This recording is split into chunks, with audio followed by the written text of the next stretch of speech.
1.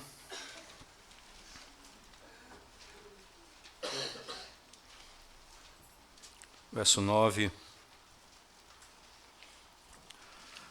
até especificamente o verso 18.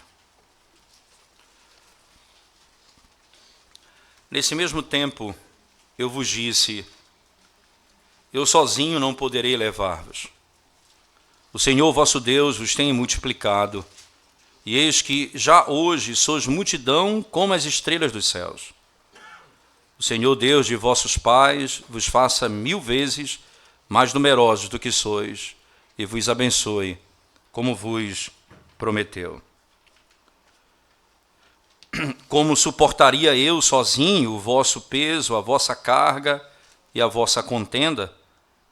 Tomai-vos homens sábios, inteligentes e experimentados, segundo as vossas tribos, para que os ponha por vossos cabeças. Então me respondeste e disseste, é bom cumprir a palavra que tens falado. Tomei, pois, os cabeças de vossas tribos, homens sábios, experimentados, e os fiz cabeças sobre vós, chefes de milhares, chefes de 100, chefes de 50, chefes de 10 e oficiais, segundo as vossas tribos. Nesse mesmo tempo, ordenei a vossos juízes, dizendo, ouvi a casa entre vossos irmãos, e julgai justamente entre o homem e seu irmão, ou o estrangeiro que está com ele. Não sereis parciais no juízo, ouvireis tanto o pequeno como o grande, não temereis a face de ninguém, porque o juízo é de Deus, porém a causa que vos for demasiadamente difícil, fareis vir a mim e eu a ouvirei. Assim, naquele tempo, vos ordenei todas as coisas que havias de fazer. Amém. Vamos à presença de Deus mais uma vez em oração, irmãos. Senhor Deus, nós te damos graças por tua palavra e pelo privilégio que o Senhor nos concede de ouvirmos a tua voz, depois de termos lido a tua palavra, cantado louvores, orado ao Senhor. Queremos agora que o Senhor fale conosco e rogamos as tuas misericórdias sobre esse momento.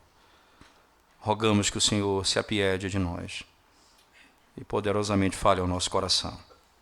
Em nome de Jesus nós oramos. Amém. A narrativa, irmãos, de Deuteronômio, como nós já introduzimos domingo passado, ela lida com uma parte do texto recapitulando a história que eles tinham acabado de viver, e agora, depois, ele vai falar ao povo que há de entrar na terra prometida. E dentre essas estruturas de relembrar, de recapitular o texto, não é? Moisés, ele deixou claro no início da narrativa que o que ele falou foi a palavra de Deus, mas que, como diz aqui no verso 5, por favor, eu queria que você voltasse comigo, como no verso 5 ele vai dizer, não é, que Deuteronômio 1, versículo 5 em diante, ele diz assim, além do Jordão na terra de Moabe, encarregou-se Moisés de explicar esta lei, dizendo, você vai perceber que o que Moisés vai fazer não é simplesmente contar a lei ou narrar a lei, mas ele vai explicá-la, não é? É parte do seu trabalho, a explicação da lei. É necessário, não é, que nós tenhamos consciência disso quando nós lidamos com a pregação da palavra, porque a palavra de Deus ela se explica no decorrer da revelação. E é papel do pregador, então, explicar a Bíblia como ela se explica. Não é a minha explicação, não é contra a explicação divina. Quando você não entende isso, naturalmente você cai em alguns erros básicos. Por exemplo, alguém confronta a explicação que Paulo dá da narrativa de Abraão e Davi, dizendo, eu prefiro a explicação que teólogo tal deu sobre esse texto. Eu acho que Paulo aqui foi machista nos argumentos dele. eu acho que ele foi isso ou aquilo outro. Percebe? Eu atribuo a linguagem paulina, que é obra do Espírito Santo, de expor e explicar o texto, eu atribuo simplesmente um grau de explicação humana, como se fosse simplesmente eu e você tentando explicar o texto. Não. Moisés está fazendo a mesma coisa, ele está explicando a lei. Então, muitos detalhes não vão ser ditos aqui, que foram narrados nos capítulos anteriores, mas o entendimento da narrativa vai ser dado aqui. Então, por exemplo, se você olhar num texto especificamente no verso 9, veja, nesse mesmo tempo, então nós estamos falando do mesmo período da história, tá certo? Eu vos disse, eu sozinho não poderei levar-vos. Você vai lembrar muito bem que essa narrativa ela foi descrita em Êxodo 18, que quando Jetro, seu sogro, chega para Moisés e diz, ora, é muito pesado o seu trabalho, você não vai dar conta, você vai sofrer e vai fazer o povo sofrer. Eles vão ficar aqui horas esperando para falar contigo. É necessário que você, então, escolha homens que tenham essas características. Interessante que em Êxodo 18, o que passa é Moisés, não passa Moisés querendo isso, Jetro aconselhando e ele aceita o conselho. Mas aqui Moisés vai descrever que ele pedia a Deus isso. Era interessante, é como que o conselho do seu sogro caiu como uma luva nas suas necessidades.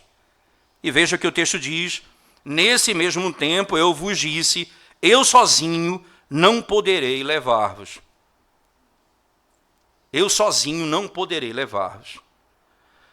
Impressionante que a história bíblica, né, ela se desvela e mostra por meio das circunstâncias como que verdades que vão permanecer na igreja são estabelecidas. Por exemplo, lá no livro de Atos, no capítulo 6, você vai lembrar muito bem, quando acontece o seguinte problema no meio da igreja de Atos, na igreja primitiva.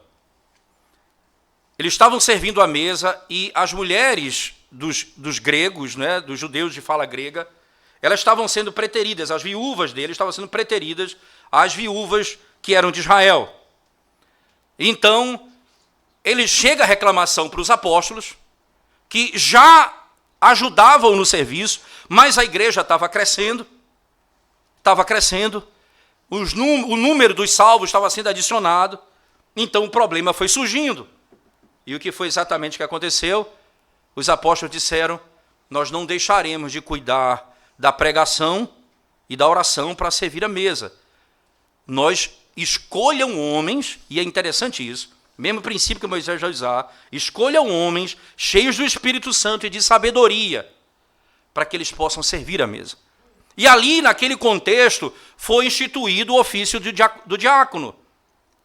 Para que você não tenha dúvida que isso não é algo que foi simplesmente circunstancial, na carta de Paulo aos Filipenses, se você for lá comigo na carta aos Filipenses, capítulo 1, por favor, veja as palavras que Paulo, como ele se dirige à igreja. Né? Filipenses capítulo 1, ele diz assim, a partir do verso 1, Paulo e Timóteo, servo de Cristo Jesus, a todos os santos em Cristo Jesus, inclusive bispos e diáconos que vivem em Filipe. Veja, ele se dirige aos oficiais da igreja, bispos, presbíteros e diáconos. Você entende então que aquele evento histórico em Atos 6 não era simplesmente para resolver um problema, era um momento que Deus escolheu para instituir os ofícios. Então não pense aqui que o que está acontecendo aqui especificamente em Deuteronômio, ou que aconteceu em Êxodo 18, é simplesmente um momento da história e que em cada época nós teremos um sistema de governo de acordo com as nossas necessidades. Não, está sendo estabelecido aqui o governo que Deus requer e deseja para a sua igreja, como nós podemos ver no texto que nós estamos lendo aqui em Deuteronômio 1. E como é exatamente que Moisés lida com isso? Veja, por favor, o texto, volte comigo para Deuteronômio capítulo 1. Então, por que eles cresceram? Porque Deus cumpre as suas promessas. É bem interessante isso, né? O Senhor vosso Deus vos tem multiplicado. E eis que já hoje sois multidão como as estrelas dos céus. Linguagem bíblica. Quando Deus chamou Abraão, disse a ele, olha para o céu, veja as estrelas, assim é a tua descendência. E Moisés está dizendo, o Senhor os multiplicou como cumprimento da sua promessa. Se é cumprimento da promessa, o governo também está apropriado para esse governo. Quando eles eram menores, funcionava assim. Por que no período antes de Abraão funcionava, até Abraão era assim? Por que com Noé era da sua família? Por que Abraão era da sua família, Jacó, Isaac, você vai ter depois Jacó, Isaac e Jacó, na mesma sequência, eles são líderes da sua clã. Quando eles se dividem em tribos, quando os filhos de Jacó são muitos, e a promessa de Deus se cumpre, naturalmente o governo já não pode ser daquela maneira, um único governando todos. Agora é necessário que eles escolham líderes nas suas tribos. É próprio do governo. É um princípio bíblico. Daí você vai encontrar o apóstolo Paulo, por exemplo, dizendo aos seus pastores, falando assim, que eles devem ir às igrejas, escolhendo presbíteros para ela, enviando-os a esse fim. Uma vez que a igreja estava em Jerusalém e ela se espalha pelo mundo, em cada lugar eles vão escolhendo líderes para a igreja, presbíteros para a igreja. Dessa maneira o governo então é estabelecido. Agora veja como é interessante o governo de Deus e o governo tirano. Qual é a diferença de um para o outro? Na sequência do texto, por favor, vem a lógica da oração. Nós temos aprendido nas quartas-feiras aqui que as promessas de Deus, não é, elas são a regra da oração. Nós oramos pelas coisas que Deus nos prometeu. Não é? As nossas orações, elas são as promessas divinas. Nós pedimos a Deus aquilo que Ele nos prometeu. Veja como exatamente o que Moisés vai fazer aqui. No verso 10 ele diz, o Senhor vosso Deus vos tem multiplicado, e eis que já hoje sois multidão, como as estrelas dos céus. Aí vem a oração, o Senhor, Deus de vossos pais, vos faça 1000 vezes mais numerosos do que sois, e vos abençoe. Por que ele diz isso? Como vos prometeu. Veja, ele não prometeu que faria de vocês uma grande multidão, então o que é que ele ora? Que o Senhor aumente muito mais, com base na promessa. Que o Senhor aumente muito mais o número do seu povo. Ora, então, quando nós oramos ao Senhor, ó Deus, aumenta, alarga a tua tenda, torna o teu nome conhecido entre as nações. Você acha que nós pedimos isso baseado em quê? Num simples desejo do nosso coração ou na promessa que o Senhor diz? E Ele cumprirá suas promessas. A oração do seu povo é baseada nas promessas de Deus. Ora, não se deve pensar assim. Nós vamos orar ao Senhor para que a igreja diminua, para a gente possa governá-la. Moisés diz, aumenta, Senhor, aumenta. O Senhor vos faça 1000 vezes mais numerosos do que sois, e vos abençoe. Como vos prometeu. Como vos prometeu. É a certeza que nós temos na nossa oração, irmãos. O Senhor disse que estaria conosco todos os dias da nossa vida até a consumação dos séculos. Quando a sensação de abandono, quando a frustração chegar, nós podemos invocar a sua promessa. Senhor, essa é a tua promessa. Eu posso orar, eu posso implorar, porque Ele ouvirá a minha oração, porque essa é a sua promessa. E Deus tem prazer em cumprir a sua palavra. Ele disse que, assim como os montes estão em volta de Jerusalém, assim é o Senhor em volta dos que o temem. Ora, diante do inimigo e da própria opressão, você pode dizer, tu és a minha segurança, Senhor. O Senhor disse que estaria ao meu lado e que o Senhor nunca me abandonaria. Você pode orar no pavor, no medo, na tentação. Você pode ir a Ele em busca de socorro, ao trono da graça. O Senhor nos ordena buscá-lo com base nas suas promessas. E é exatamente isso que Moisés faz. Como o Senhor prometeu, assim eu oro. Como é diferente, irmãos. Israel crescia debaixo da tirania de Faraó. Aquele governo odiava o crescimento do povo de Deus e queria matá-los. Agora, debaixo do governo de Deus, Moisés ora ao Senhor: multiplique 1000 vezes mais, vocês cresçam, vocês encham a terra, vocês dominem o mundo. O governo de Deus torna o seu povo satisfeito com as promessas. O governo do mundo, quando vê as promessas de Deus se cumprindo no seu povo, eles abominam.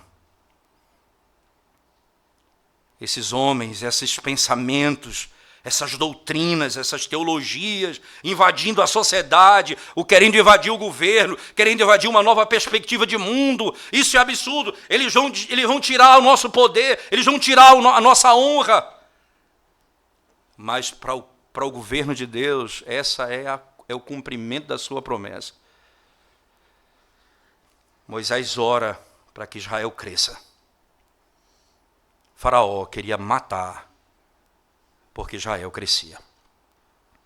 O governo de Deus, ele traz benefício para o seu povo, crescimento para o seu povo, mas ainda Deus institui um modo como eles devem ser governados. Por favor, na sequência do texto, no verso 12. Como suportaria eu sozinho o vosso peso, a vossa carga e a vossa contenda? Como eu vou suportar isso? O vosso peso, a vossa carga e a vossa contenda. É natural, irmãos, que enquanto vivemos em família, os problemas surjam no nosso meio. Interessante que Paulo chega a falar isso, né, no Novo Testamento, quando dizendo até que nós não devemos levar o nosso irmão à justiça secular, porque não há sábios no vosso meio que possam lidar com isso. Seria uma declaração de que não existe sábios no meio da igreja, quando um problema entre dois irmãos não pode ser resolvido dentro da igreja. Precisa ir à justiça secular. O Senhor está dizendo, porque esse era o papel de Moisés, eu não posso carregar sozinho. Existem muitos problemas no meio da congregação e eu não posso fazê-lo. Que o Senhor, Ele diz, como suportaria eu sozinho o vosso peso, a vossa carga e as vossas contendas? Isso é impressionante por um aspecto também. Perceba que Moisés, de fato, não é o nosso Redentor. É sim um tipo do nosso Redentor, mas ele não é o nosso Redentor. Porque já é dito do nosso Redentor, ele levou sobre si as nossas cargas. Ele levou sobre si as nossas ofensas. Não é só que eu devo ir a Ele, não, irmãos. O Pai me leva a Ele. Jesus disse, ninguém vem a mim se o Pai não o trouxer. O Espírito me leva a Ele. Porque Ele, o pastor, o presbítero, o apóstolo da igreja, Jesus Cristo, Ele é quem suporta todas as coisas. Os meus pecados e o governo dele está sobre seus ombros. E nós temos a certeza que ele é poderoso para cuidar do seu rebanho em todo lugar. Moisés era, sim, um tipo de Cristo. Mas ao declarar suas limitações, ele diz, eu não posso sozinho carregar todas as vossas contendas. eu não posso sozinho levar as cargas de vocês. E aí, nesse momento, veja, essa é uma declaração importante que até mesmo os apóstolos vão fazer. Nós não podemos deixar de cuidar da pregação da palavra e da oração para poder cuidar dessas questões que vocês levantaram aqui. Aí Moisés imediatamente, como os apóstolos vão dizer, tomai-vos homens sábios, inteligentes e experimentados. Coisa interessante, as qualificações desses homens. Não é? E esse é o modelo que o Senhor vai dar, irmãos. Perceba, nas tribos, não é? E em Israel você vai ter os seus anciãos. Esses anciãos, eles são, obviamente, eles são aqueles que vão governar Israel. Vocês vão lembrar muito bem que quando Deus chama Moisés para libertar o povo do cativeiro egípcio, já está posta essa estrutura em Israel. Deus diz assim, fala com toda a nação de Israel. Então ele chama aqueles que são os anciãos de Israel, os anciãos para poderem ouvir o que eles tinham para dizer. Perceba, ele não fala a todo Israel, ele fala aos representantes de cada um deles. Não a todos. Era um princípio posto. Agora, esses vão governar Israel juntamente com Moisés, com muita clareza. No deserto, ele vai escolher esses homens para governar Israel com ele. E esses homens têm que ter algumas características. Primeiro, veja só, nenhuma delas diz respeito à sua qualificação nessa vida, como poder, força, honra nessa terra, não é? Riqueza, pobreza. Nenhuma dessas coisas estão envolvidas aqui. O que está envolvido aqui é simplesmente isso. 3 aspectos importantes. Sábios, inteligentes e experimentados. Essa palavra, obviamente, o sábio, irmãos, ele é mais do que aquele que tem conhecimento. Veja, por que Salomão pede sabedoria a Deus para governar Israel? Por que ele pede sabedoria? Qual o ponto da sabedoria? Por que ele não pediu conhecimento da lei? Porque o conhecimento da lei não implica em sabedoria, mas a sabedoria implica em conhecimento da lei. A sabedoria, ela implica na capacidade do indivíduo em aplicar a lei às circunstâncias necessárias. Aquele que ouve, conhece e aplica em casos diferentes a mesma lei. Veja como fazemos em casa. Você tem 2, 3 filhos. E um filho e o outro filho comete o mesmo erro. Um você trata de uma maneira, outro você trata de outra. Às vezes o filho pensa, porque ele gosta mais dele do que de mim. Porque com o primeiro você fala e ele ouve, o outro você precisa disciplinar para ele ouvir. Alguém diz assim, veja, você precisa ser justo, precisa disciplinar os 2 do mesmo jeito. Não necessariamente. Porque não é sempre assim que o juiz vai fazer.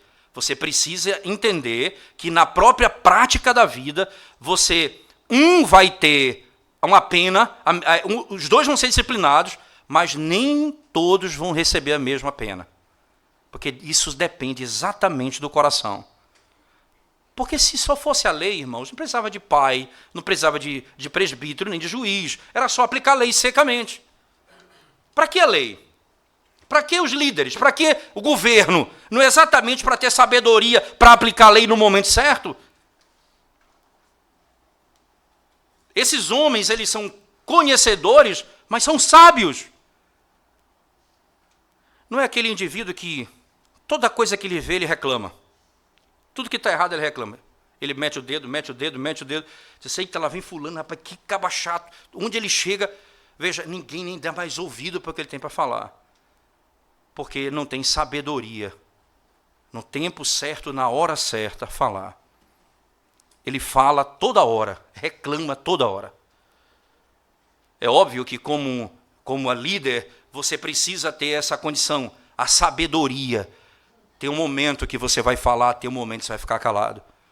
Ora, não é isso que Provérbio nos ensina? Responde ao nécio, na sua estutícia, para que ele não seja sábio aos próprios olhos. No verso seguinte ele diz, não responda ao nécio na sua estutícia, para que você não se torne semelhante a ele. Veja, eu respondo ou não respondo? Depende da necessidade. Ora, se for para um fim eu respondo, para outro fim eu não respondo. Porque Cristo ficou calado e outras vezes falou. É óbvio que aquele que vai governar a igreja precisa ter a prudência de lidar com essas questões. Por isso, são homens experimentados. Daí vem o segundo e o terceiro ponto. Sábios, inteligentes, isto é, têm capacidade cognitiva mesmo, compreendem as Escrituras, entendem a palavra de Deus, são capazes de discernir as Escrituras, são homens que são aptos para o ensino e têm experiência de vida, que já passaram por situações na vida. E isso é importante na liderança, e veja, você vai escolher esses homens com essas habilidades, sábios, capazes, mas experimentados.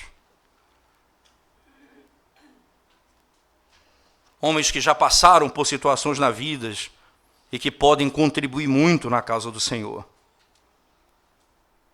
Homens que no meio dele, dos irmãos, se destaca pela maneira como ele lida com os problemas. Liderança que é escolhida no meio da igreja. Veja que isso é tão importante, irmãos, tão importante, que o apóstolo Paulo, escrevendo a Timóteo, descreve no capítulo 3 da primeira carta, quais as qualificações dos presbíteros e quais as qualificações dos diáconos. Ora, se isso não fosse importante, por que qualificar cada um? E o que me intriga é, esse é um ponto que diferencia apto para o ensino. O resto, tudo diz respeito ao modo como eles vivem. Na sua casa, como trata a sua esposa, como educa seus filhos, como governa a sua vida. Características próprias que o apóstolo Paulo descreve, esses são os homens que vão governar a casa de Deus. Mas entenda, não é diferente aqui no caso do Antigo Testamento, já está posto aqui. A igreja, o Israel cresceu, escolham líderes. E quais são as qualificações desses líderes? São homens que têm que sejam sábios, inteligentes e experimentados, segundo as vossas tribos, para que os punha por vossos cabeças. Entenda, e aqui como as tribos, entenda que haverá o seguinte, irmãos. Existem aqueles que são líderes de 50, de 100, de 1000. Então, no frigir dos ovos, no apagar das luzes, vamos chamar assim, no final você vai ter esses líderes nas tribos e esses líderes na nação de Israel. Por isso você vai encontrar os anciãos de Israel e da tribo tal. Você vai encontrar muito isso no texto bíblico. Aquele é o ancião da tribo tal, aquele é o ancião de Israel. Porque existe aqueles que vão governar a nação de Israel e aqueles que vão governar as suas próprias tribos, o seu povo. Esse é um princípio claro, um sistema de governo apropriado. Interessante notar isso. Você tem na própria igreja presbiteriana esse sistema, claro. Você tem o governo local, da igreja local, que são os líderes da igreja local. Você tem o presbitério, que são os líderes das igrejas no presbitério, que é formado por pelo menos 3, 4 igrejas locais. Depois você tem o líder do sínodo, que são junção de alguns presbitérios naquela região. Depois você tem um concílio superior, que é todos os sínodos, todas as igrejas do Brasil, representadas pelos seus presidentes de sínodo. Perceba, na lógica, você tem estruturas de governo local até o que vai governar toda a igreja. Nesse sentido, nós podemos ter diante de Deus a tranquilidade para entender que essas são esferas que precisam ser respeitadas. Em cada esfera é necessário ter o mesmo padrão de governo. Você não vai governar numa esfera num padrão diferente do outro. Na mesma esfera diferente, o mesmo padrão de governo, nada muda. Veja como funciona. Então, no verso 14, diz assim: então me respondestes e disseste, é bom cumprir a palavra que tens falado. Tomei, pois, os cabeças de vossas tribos, homens sábios e experimentados, e os fiz cabeças sobre vós, chefes de milhares, chefes de 100, chefes de 50, chefes de 10 e oficiais segundo as vossas tribos. Perceba que eles vão escolher, esse é o grande ponto em questão, não é? Tomai-vos homens sábios. Quem é que vai escolher? É interessante que tanto Calvino quanto Matthew Henry, comentando esse texto, ele diz algo bem interessante. Ele diz, é necessário que eles escolham seus governos para que não haja tirania. Entende? Porque isso seria tirano, uma imposição de governo. É o governo que quer tomar o poder pela força. É necessário que o povo, segundo a palavra de Deus, escolha. Não foi assim também em Atos? O princípio aqui em Êxodo, em Deuteronômio, é o mesmo princípio em Atos. O que é que os apóstolos disseram à igreja? Escolhei entre vós homens. Então, a igreja iria escolher homens com tais características. Assim também acontece na igreja do Senhor. É por isso que você tem a eleição dos oficiais da igreja.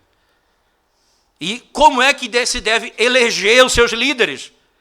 Segundo o padrão bíblico. Sábio, esse é o princípio, sábio, inteligente e experimentado. Princípios claros para a escolha dos seus líderes. Ou como mais claramente explicado, como está lá na primeira carta de Paulo a Timóteo, capítulo 3. Características ali postas para a escolha dos seus líderes da igreja. Entendendo esse princípio, irmãos, eles aceitaram isso. Veja a palavra do próprio povo, no verso 14. Então me respondestes e disseste, é bom cumprir a palavra que tens falado. É bom cumprir a palavra que tens falado. É interessante porque Moisés levanta a questão, diz o que está acontecendo, o povo diz, isso que você está falando é bom. Nós vamos fazer assim. Então, eles vão cumprir exatamente aquilo que Deus ordena por meio de Moisés. O governo da igreja está estabelecido. Agora, como eles devem julgar? Esse é um papel importante. Qual é a base desse julgamento? Veja só, no verso 16, ele vai lidar com as características do julgamento. Veja, ele lidou com a razão pela qual era necessário novos líderes, certo? Como escolher os novos líderes, agora como esses líderes vão julgar a igreja. Verso 16, ele diz, nesse mesmo tempo, ordenei a vossos juízes, dizendo, ouvi a causa entre vossos irmãos e julgai justamente entre o homem e seu irmão ou o estrangeiro que está com ele. Não sereis parciais no juízo, ouvireis tanto pequeno como grande, não temereis a face de ninguém, porque o juízo é de Deus. Porém, a causa que vos for demasiadamente difícil, fareis vir a mim e eu a ouvirei. Quais os padrões, irmãos? Julgar justamente entre vossos irmãos.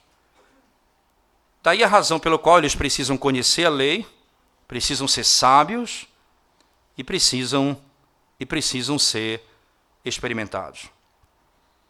É necessário que se cumpra a lei. E ela precisa se cumprir de modo que Deus seja glorificado. Veja como funciona na lógica do texto. Primeiro, julgar justamente entre o homem e seu irmão ou o estrangeiro que está com ele. Veja, não é porque ele é estrangeiro que ele tem mais direito do que o da casa. E não é porque ele é da casa que ele tem mais direito do que o estrangeiro, no caso do cumprimento da lei. Interessante isso. Ontem eu estava conversando com um irmão que está morando em outro país, ele me contando a história de que a lei de trânsito nesse país. E ele lá, como nos Estados Unidos, a placa, o sinal pare é pare. Aqui pare é, veja se não vem carro, né? Aqui significa isso, tem pare, o cabo só tira o pé do acelerador, não vem, ele acelera. Lá, se você não parar, você vai parar. O guarda vai te pegar lá na frente e a coisa é feia para o seu lado. Não é? Então, ele chegou lá e fez isso. Ele viu a placa pare, ao invés de parar, ele fez o que nós fazemos normalmente. Ele diminuiu, teve a certeza que não vinha carro, ok, continuou. Atrás já vinha um policial, parou, deu uma multa, ele explicou, aí disse o seguinte, você precisa ir na prefeitura, você vai se defender. Tomou a carteira e disse, tal dia você precisa ir na prefeitura se defender. Não, no governo tal. Aí chegou lá. Aí o juiz disse, você vai passar 30 dias sem carteira e vai pagar uma multa de R$100. Ou de R$500. A multa, ok. Mas 30 dias sem a carteira, ele trabalhava, precisava do dinheiro de trabalhar. Aí disse, e agora o que é que eu faço? Ele diz, olha, você vai apelar aqui para o juiz do lado. Eu pensei que era o Brasil. No mesmo dia, você vai apelar, no mesmo dia. Então é muito rápido, né? Facilmente. 30 dias depois ia ser marcado o seu julgamento aqui para quando ver o juiz, não sei. Aí ele foi imediatamente, sentou-se ao lado do juiz.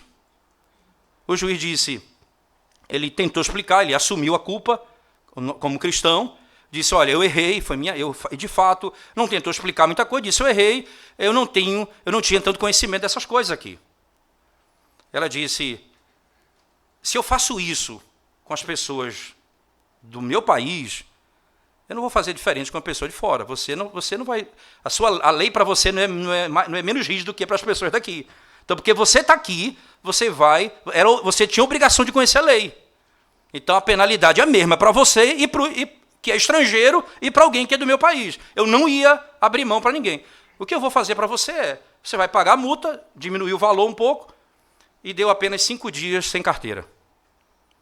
Nunca mais na vida ele vê uma placa pare, ele para meia hora antes. Né? Ele não pode ver a placa pare que ele vai freando, né? Agora, esse julgamento você não trata o estrangeiro diferente do nativo. A lei é a lei. Então, você julga com base na lei. Você não pode argumentar porque você não conhece a lei que você não é digno de receber a penalidade da lei. Então ele diz, você vai julgar justamente entre o irmão e o estrangeiro, entre o irmão e outro irmão, entre o irmão e o estrangeiro. Todas as causas você vai julgar com retidão. Você vai agir dessa maneira. Isso é muito importante, irmãos, porque até mesmo dentro do governo civil é necessário ter essa condição, como nós acabamos de ver no respeito ao trânsito. Nós deveríamos ter esse cuidado. Infelizmente, no nosso país, nós temos essas coisas complicadas. No Brasil, por exemplo, não se aplica o princípio bíblico. Então, o indígena que estupra uma moça, ele não é julgado segundo as leis do nosso país. Por que isso? De onde vem esse princípio? Certamente não da Bíblia.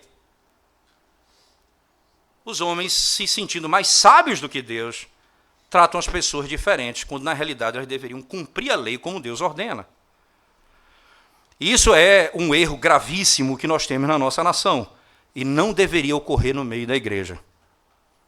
Nós deveríamos julgar as coisas de modo justo. Segundo ponto, não é? Você não deve ser parcial no juízo. Então, você não sendo parcial, entenda, o texto vai explicar, o texto é autoexplicativo. Não sereis parcial no juízo, ouvireis tanto pequeno como grande. Não temereis a face de ninguém. Por quê? Porque o juízo é de Deus. Você não deve julgar pela aparência. Você não deve julgar pela honra. Você deve dar honra a quem tem honra, mas diante da lei todos são iguais. No nosso país, nós temos coisas estranhas, como, por exemplo, os nossos governantes não são julgados como nós somos julgados. Eles são governados por juízes que eles escolheram para estar lá. E que provavelmente não vão julgá-los com a mesma dignidade que julgaria se fosse outra pessoa. Quem são os juízes que vão julgar os nossos governantes? Aqueles que eles mesmos escolheram. É estranho nós pensarmos nessas coisas, mas é exatamente uma demonstração de que o nosso país e o mundo, nessa perspectiva, anda longe de Deus. E a igreja deveria ser o reflexo desse julgamento justo e de tratar as coisas como Deus ordena. Você não deve julgar as pessoas pela aparência, pelo poder, pela face, pela honra que elas têm nessa terra, mas pelo direito, por aquilo que é certo e por aquilo que é errado. Por que eu não devo temer a face de ninguém?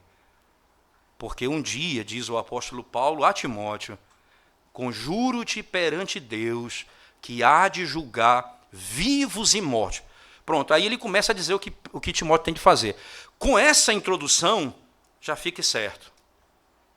O que você tem de fazer, faça. Porque você não vai ser julgado só por presbitério. Você vai se apresentar diante do juiz de toda a terra.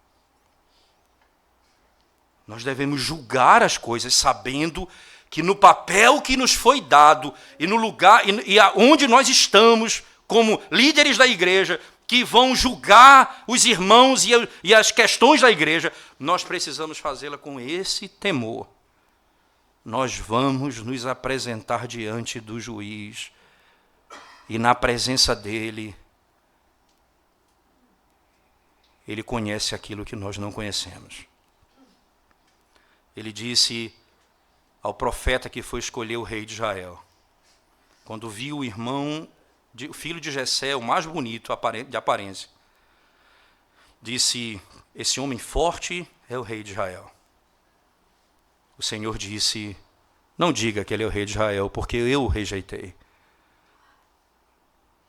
Você vê a aparência, eu vejo o coração. Não é esse o rei de Israel. Ora, se o rei é o homem que tem um coração submisso a Deus, certamente os juízes são aqueles que têm um coração submisso a Deus. E vão julgar de conformidade com os padrões que Deus mesmo estabeleceu. O Senhor conhece, mas um pouco mais, no dia que nós chegarmos diante dele, aquele que conhece o nosso coração, diz ainda Deuteronômio no capítulo 10, esse mesmo juiz não aceita suborno.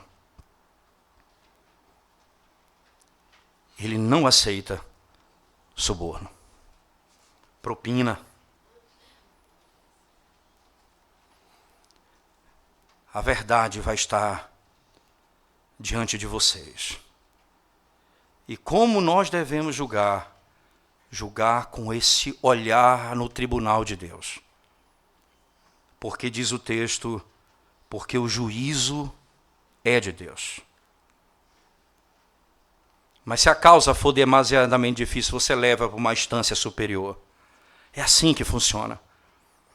O que podemos resolver aqui, nós resolvemos. Então, o pai, isso aqui é importante para entendermos um detalhe. As esferas de governo têm que ser respeitadas. Porque só há uma lei, a lei de Deus. Só há um governo, o governo do Senhor. E ele governa todas as esferas.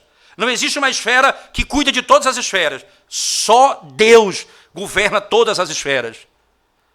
A família, o pai e a mãe precisam governar sua casa com base na Bíblia. A igreja precisa governar o seu povo com base na palavra de Deus. O Estado precisa governar com base nas verdades de Deus. Só Deus governa todas as esferas. E todas as esferas precisam ser respeitadas a sua autoridade em casa, na igreja e no Estado. Esse princípio é o que trará liberdade ao povo. Quando nós não pudermos resolver, nós levaremos o caso a uma instância superior. E esse é um privilégio que a igreja presbiteriana, como governo, tem. Quando dentro de um concílio de uma igreja local, você foi disciplinado por um pecado que você acha que foi injusto, a sua pena, você vai poder recorrer ao presbitério. E se o presbitério ainda der ganho a causa para a igreja local, você vai recorrer ao sínodo. E se você achar ainda que foi injusto, você recorre ao Supremo Concílio. E lá tem um tribunal permanente que julga todas as causas da igreja. E lá, então, é levado a causa, e aí lá é dada a sentença. Uma vez que for dada a sentença, vai se revelar o seu coração. Deu a sentença, você diz, agora eu vou aos tribunais do mundo, então você realmente agiu como um ímpio. Você não se submete ao governo de Deus.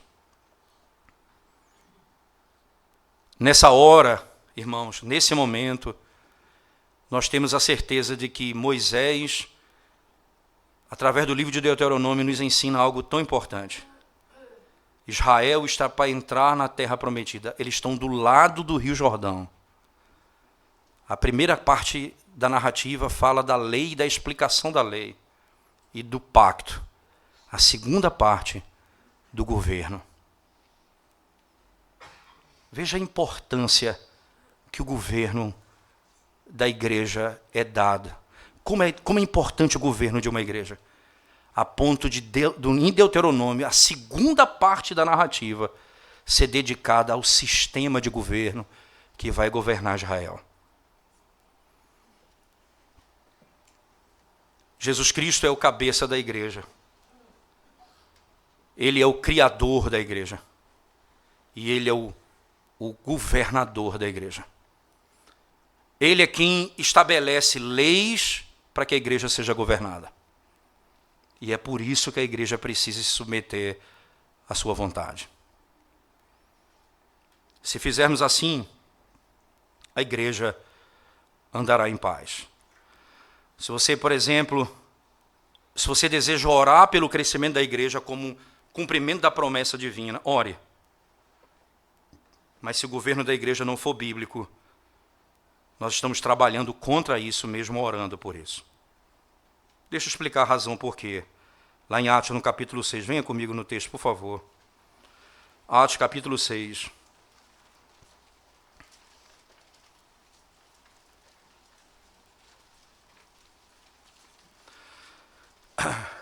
Ora, verso 1 em diante, ora, naqueles dias, multiplicando-se o número dos discípulos. Veja como a ordem é muito parecida com aquilo lá.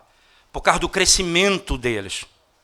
Certo? O princípio é o mesmo. Ora, naqueles dias, multiplicando-se o número dos discípulos, houve murmuração dos helenistas contra os hebreus, porque as viúvas deles estavam sendo esquecidas da distribuição diária. Entenda que helenistas, entenda as que são as esposas, certo, dos judeus de fala grega.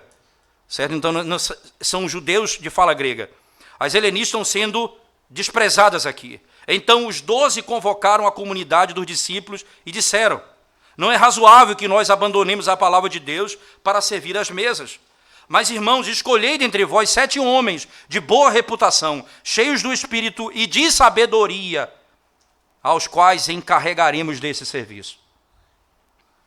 E quanto nós nos consagraremos à oração e ao ministério da palavra. Veja que coisa interessante, irmãos. Escolhei dentre vós, o mesmo princípio lá. Irmãos, escolhei dentre vós pessoas que têm essas características. Continue comigo.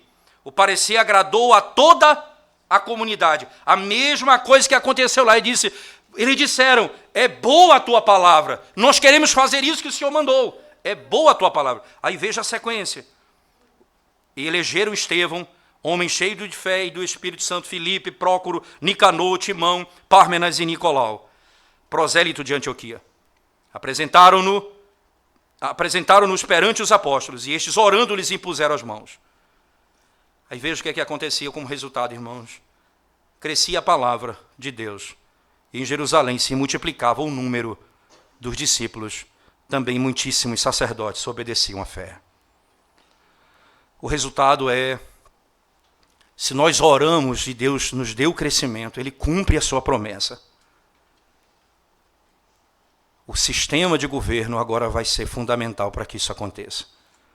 Quando a igreja, quando aqueles deixam de cuidar da pregação e do ensino para cuidar de outras coisas, e quando aqueles que vão cuidar de servir a igreja são simplesmente como quem é contratado ou terceirizado, não, são homens cheios do Espírito Santo. É um ofício que é dado a ele para governar a igreja do Senhor e cuidar da misericórdia no meio do povo de Deus. Qual o resultado disso? Crescimento da igreja. Crescimento da igreja. Nós não vamos simplesmente orar, nós vamos orar. Mas precisamos zelar para que o governo da igreja seja mantido com fidelidade, para o bem da própria igreja, para o crescimento do reino de Deus e para a glória do próprio Deus. Se assim fizermos, o povo de Deus é multiplicado e a glória de Deus é revelada. Vamos orar ao Senhor mais uma vez. Te damos graças, Senhor, mais uma vez por Tua palavra, pelo privilégio de refletirmos sobre tão gloriosa verdade. Ajuda-nos, Senhor Deus, como líderes da igreja, chamados pelo Senhor, escolhidos pela igreja local, a cumprirmos as nossas funções, as nossas obrigações, com temor e tremor diante do Senhor, a julgar todas as coisas segundo a Tua palavra e a Tua santidade, lembrando-nos sempre, sempre, sempre, que o juiz é Teu. Estaremos diante de Ti e prestaremos conta de toda a nossa vida. Ó Deus, tem piedade de nós, da Tua igreja e da Tua liderança, e do Teu povo dessa igreja local, para que possam glorificar o Teu nome e bendizer ao Senhor, tendo uma igreja ajustada, fazendo a Tua vontade e vendo o crescimento como resultado da Tua graça sobre nós. Pedimos isso em nome de Jesus. Amém, Senhor. Amém.